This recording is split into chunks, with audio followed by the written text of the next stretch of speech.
বিরতির পর স্বাগত। বর্তমান রাজ্য সরকার এবং কেন্দ্র সরকার একাধিক প্রকল্প এনেছে সাধারণ মানুষের জীবনমান উন্নয়নের জন্য, এবং তাতে একটা বড় ভূমিকা পালন করে ত্রিস্তর পঞ্চায়েত। আর সেইগুলি সঠিক বাস্তবায়নের ক্ষেত্রে পঞ্চায়েতগুলির ভূমিকা যথেষ্ট রয়েছে।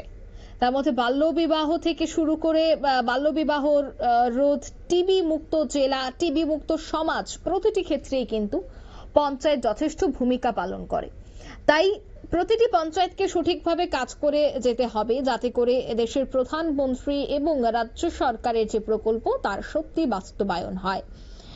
এবং সিপাহীজলা জেলার ভূমিকা নিয়েও কিন্তু বিভিন্ন বিষয়ে আলোচনা হয়।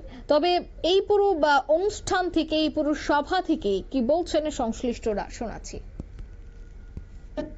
যে স্বপ্ন, যে বিষয় আমাদের রেখেছেন যে 2030-এর মধ্যে গোটা ভারতবর্ষকে আমরা এই সাস্টেনেবল ডেভেলপমেন্ট গোল আমরা অ্যাচিভ করবো। 17টা গোল আছে, সেই গোলগুলো আমরা অ্যাচিভ করবো। যখন পঞ্চায়েত প্রতিনিধি সক্রিয়ভাবে কাজ করবে তখনই সেটা সম্ভব হবে। আমাদের জেলা পরিষদের সহযোগিতা আপনাদের সঙ্গে সবসময় থাকবে। আমাদের রাজ্য সরকার আপনাদের পাশে আছে। আপনারা শুনলেন তাদের বক্তব্য।